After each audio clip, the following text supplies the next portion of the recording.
Now, what's going on, y'all?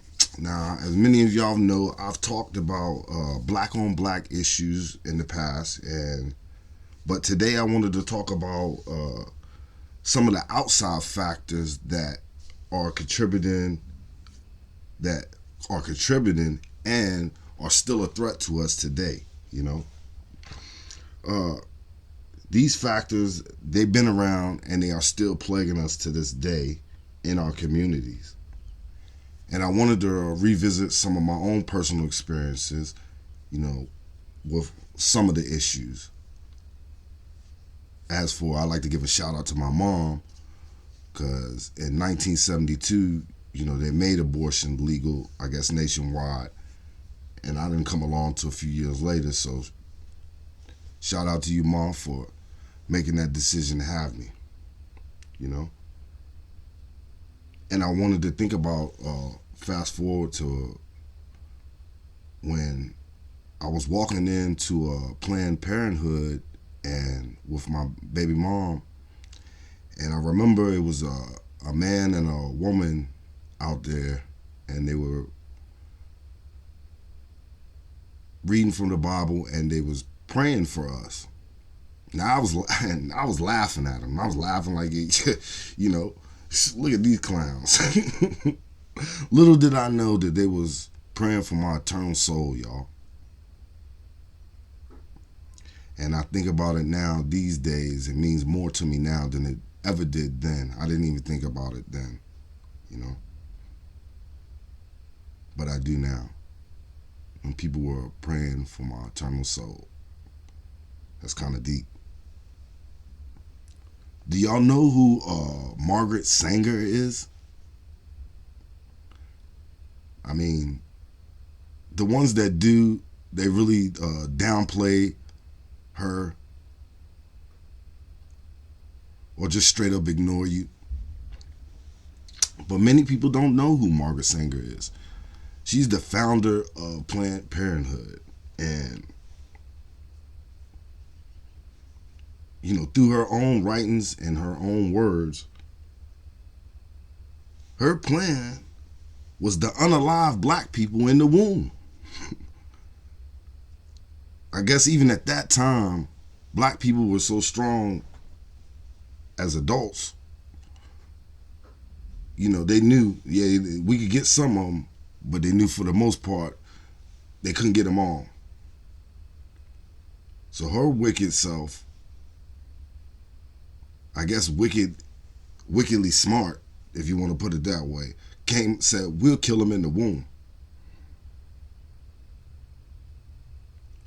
But y'all can go look up Margaret Sanger for yourself. I'm not going to do a bio on Margaret Sanger, but I know who y'all. And my opinion, y'all, is that abortion was not a black woman issue. Matter of fact, I've talked to some older black women that will tell you that it wasn't a black woman issue. Now, marriage was strong in the black community back then, and they may have frowned upon you having a baby out of wedlock, but you wasn't going to lose your family inheritance over having a baby out of wedlock. And I think that's important to distinguish between the two. I think that's important to say that you wasn't going to lose everything like a white woman may have lost everything. So I can see where I don't think it was a black woman issue until they made it one, in my opinion. Another one issue in our community has been the mass incarceration of black people, black men in particular.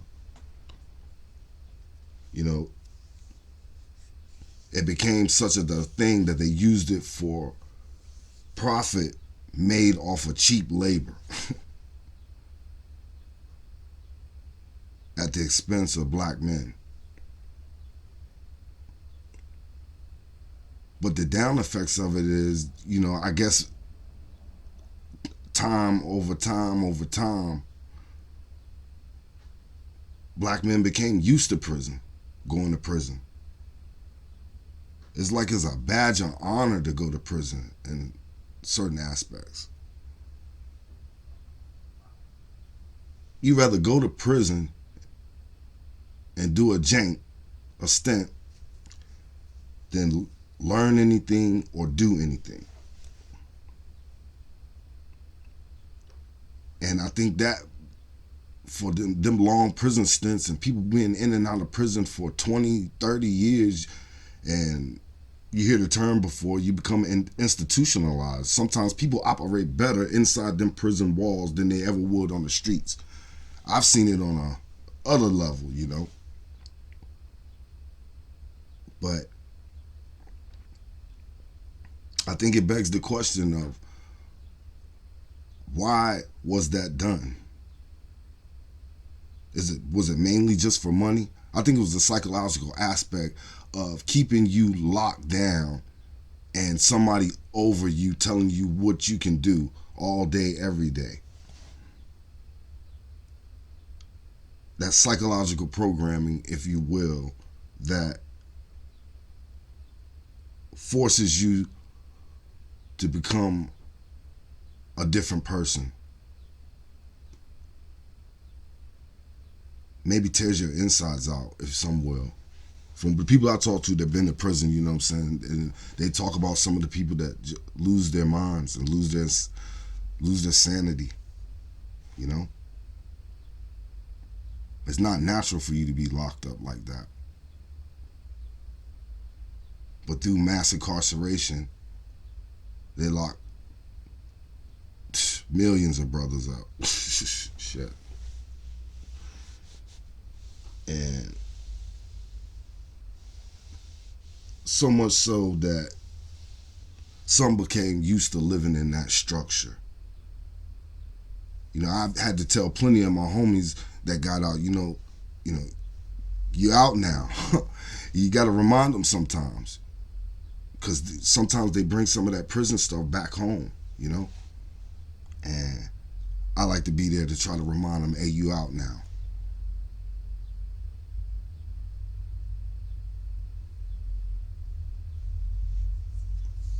Another was the flood of guns and drugs into Black America. Now, I ain't saying we couldn't have our own guns and and drugs hadn't been around for a long time, but in this particular time frame, to where you have black folks that were black brothers and sisters that were out there educating and motivating the brothers and sisters of the community. You know, those were the people that became the targets by these outside forces. They became the targets. In some instances, many of them were killed. But a lot of it, a decision was made to flood the streets with guns and drugs. So much so to where Pookie and Ray Ray, that was on the block, became kingpins.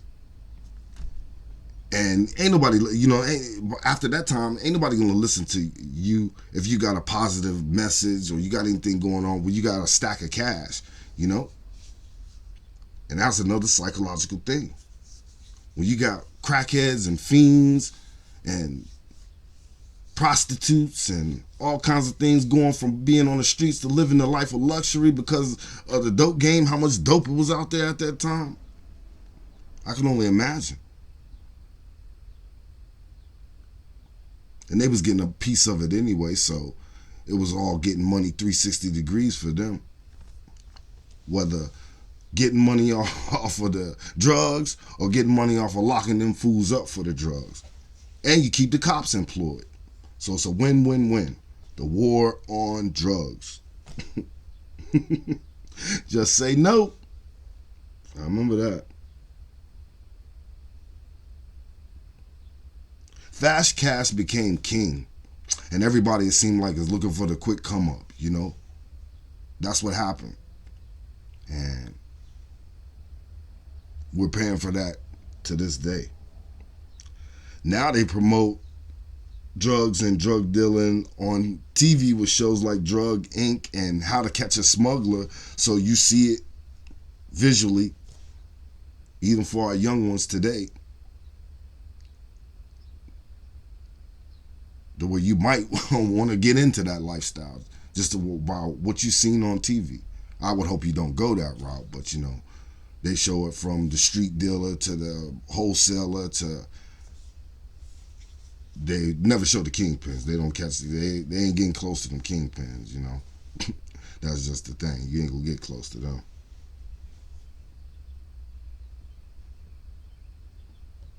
But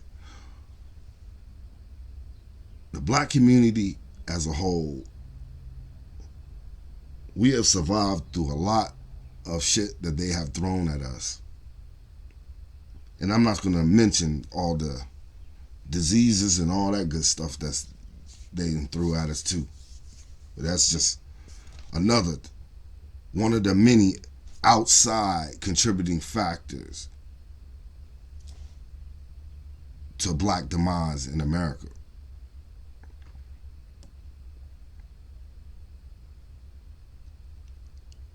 Now, I don't know if this is a permanent thing.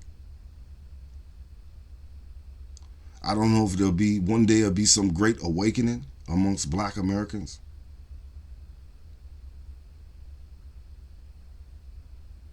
But I just wanted to define that amongst the issues that we have amongst our own selves, these issues from the outside have been affecting us for a long time too. And I just wanted to come to y'all and address that today and see what y'all thought about it.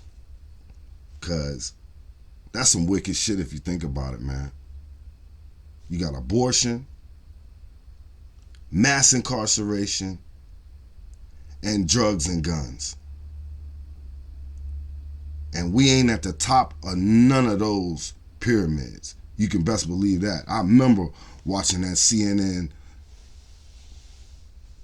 CNBC, or what is it? No, C-SPAN, my bad, y'all. C-SPAN. Watching C-SPAN, and they had caught one of these guys, these cartel guys, and they had him in front of the Congress. It was a big thing. They had it all it was all on the C-SPAN, all on the TV. They was talking to this cartel guy, and they asked him,